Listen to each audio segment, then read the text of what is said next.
दोस्तों 2020-2021 इसका जो आपका पूरा का पूरा सेशन है, इसमें जो आपका अपडेटेड सिलेबस है, जो सीबीएसई ने अपडेटेड सिलेबस रिलीज़ किया है, उसके अनुसार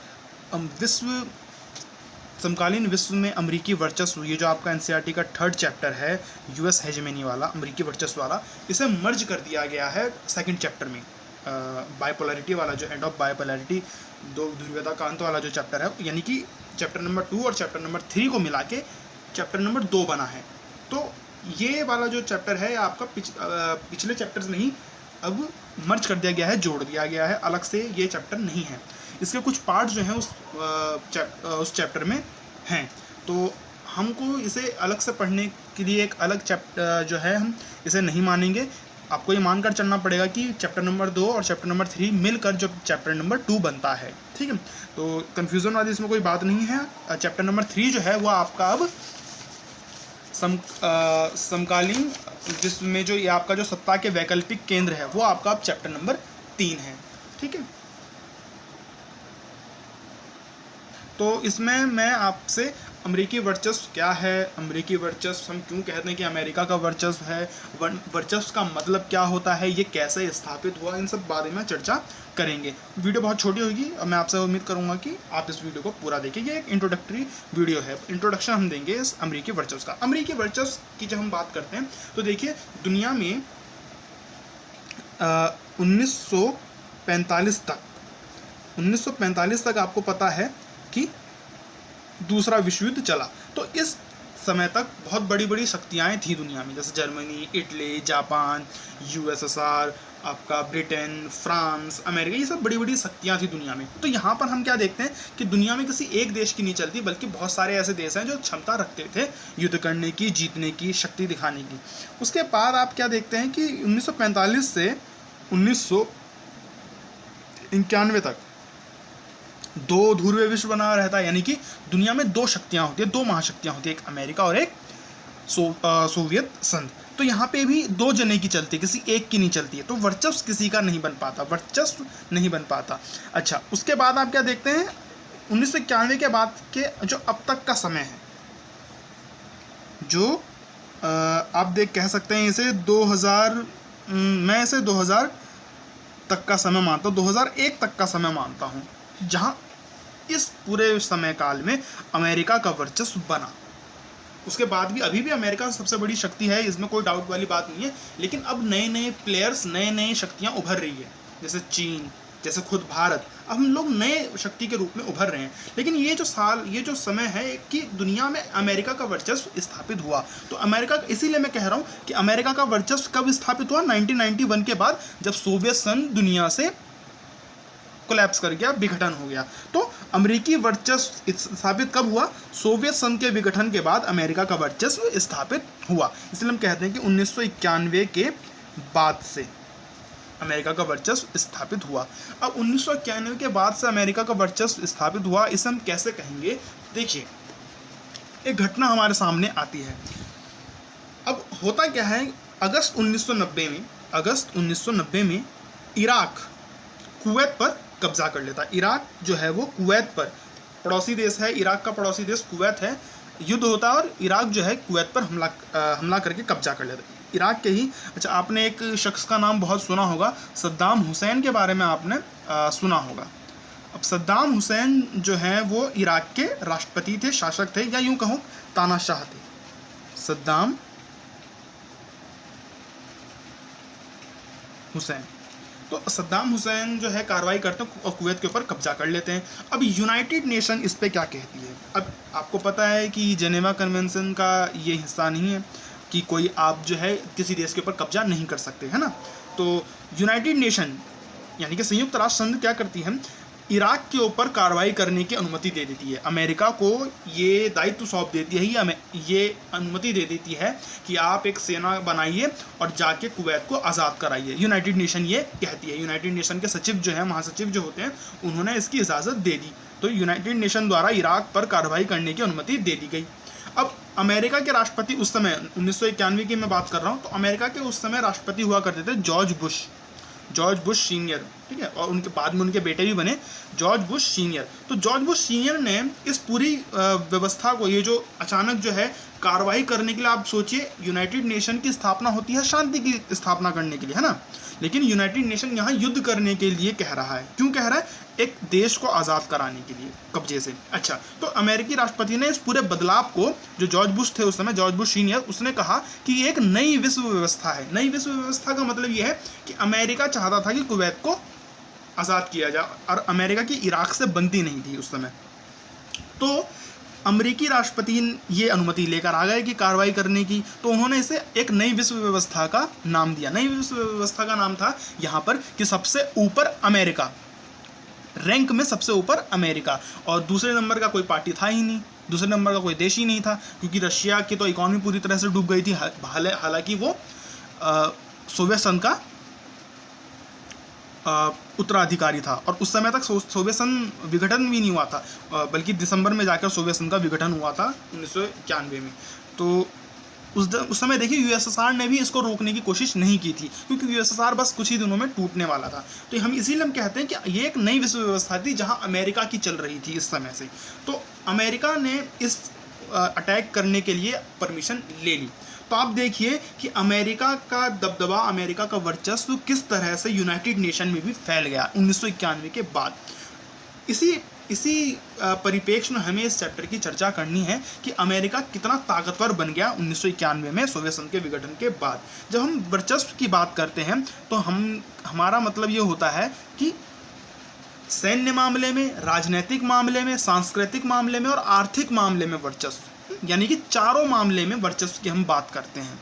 ठीक है, तो जब हम अमेरिका के वर्चस्व की हम बात कर रहे हैं तो देखिए कि सिर्फ देश ही प्रभावित नहीं, बल्कि इससे हर एक व्यक्ति प्रभावित है, आप और हम भी प्रभावित हैं। जो आपके चैप्टर के शुरुआती में जो आयशा, जाबू और आंद्रेई, जो 3 बच्चों का जो जिक्र है, उसमें आप देखिए कि जो आयशा होती है वो डॉक्टर बनना चाहती है, लेकिन एक सैनिक हमले में जो अमेरिका सैनिक हमला करता है उसमें उसकी टांग जो है टूट जाती है। तो आप सोचिए कि अमेरिका की वजह से उसका जीवन कितना प्रभावित हुआ। इसी तरह से जो जाबू है, जो डरबन में रहता है, जो दक्षिण अफ्रीका में डरबन में रहता है, वो बनना चाहता है चित्रकार, लेकिन उसके पापा कहते हैं कि क्योंकि तुम्हें दुकान चलानी है तो तुम MBA की डिग्री लो।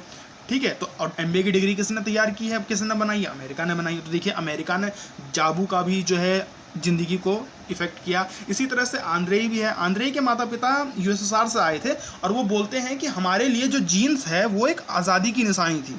तो जीन्स जो है वो अमेरिका का पेट माना जाता है ना, अमेरिका ने उसको बनाया है। तो आप देखिए कि पूरी दुनिया भर में किस तरह से अमेरिका का प्रभाव है।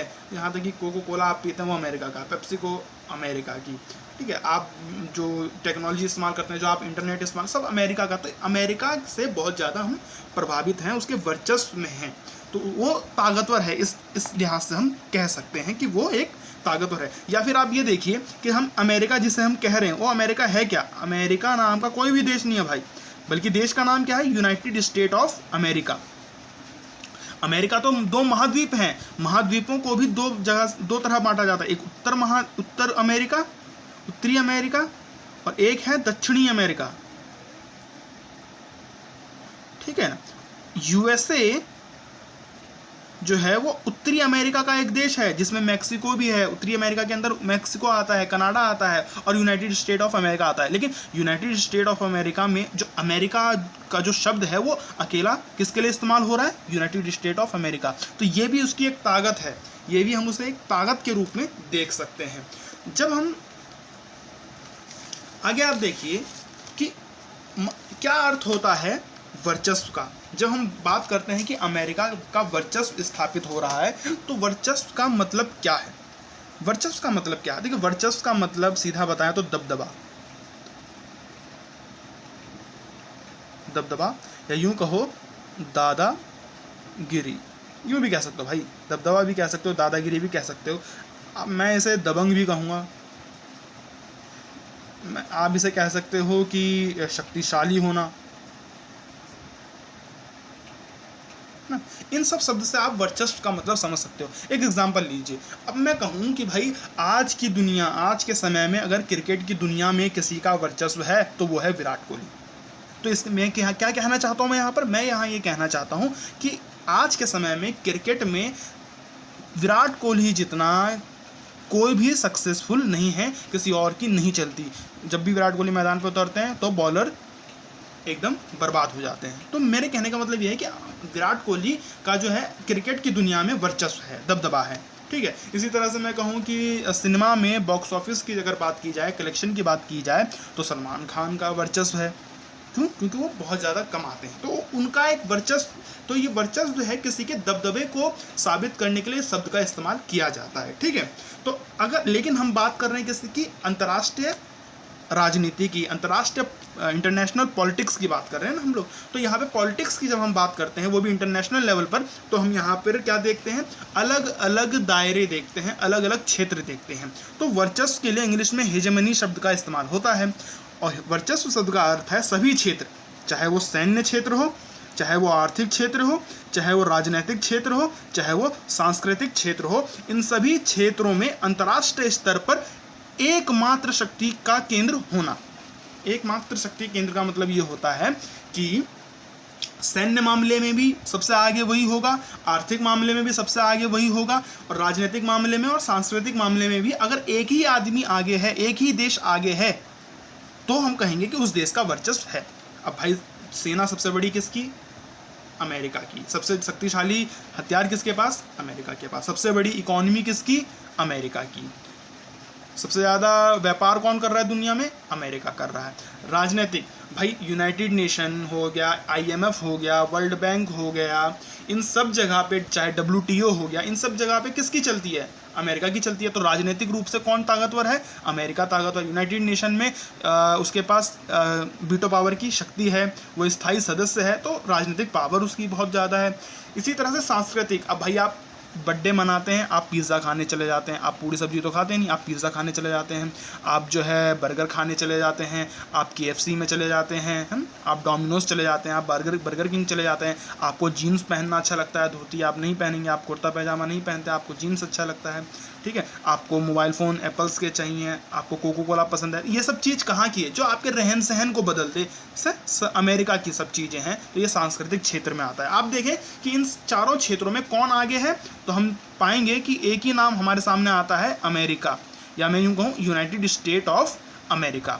तो यूँ मैं कह सकता हूँ कि जो इन चारों क्षेत्रों में आगे होगा, जो देश, उसी का वर्चस्व होगा। और इन क्षेत्रों में कौन आगे है? तो वर्चस्व अमेरिका का है, क्योंकि अमेरिका इनमें आगे है। अब जब आपको एग्जाम्पल के थ्रू ये बताया जाएगा कि भाई किस तरह से, तो आप जानेंगे कि अमेरिका का वर्चस्व राजनीतिक रूप से कैसे है, सैन्य रूप से कैसे है, आर्थिक रूप से कैसे है, और सांस्कृतिक, या आगे की वीडियो में हम जानेंगे। लेकिन जो नेक्स्ट वीडियो होगी उसमें हम देखेंगे कुछ अमेरिका के जो सैन्य हमले किए अमेरिका ने, या यूँ कहो कि उसके कुछ सैन्य अभियान थे।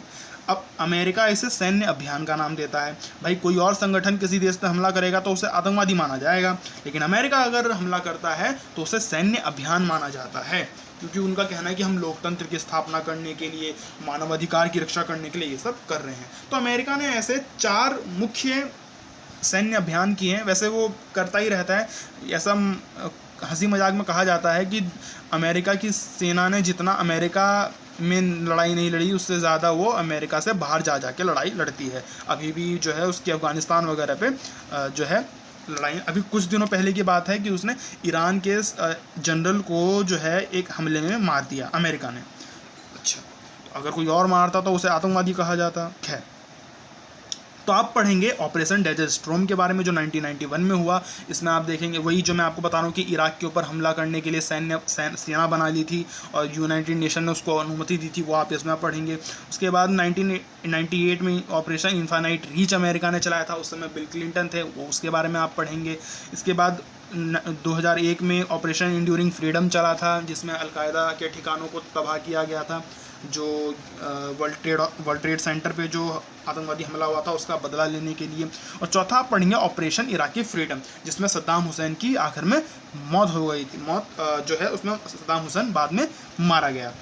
तो इन सब चीज़ों के, इन सारे 4 सैन्य अभियान के चलते जो है आप पढ़ेंगे कि किस तरह से अमेरिका का पूरी दुनिया पे वर्चस्व हो गया।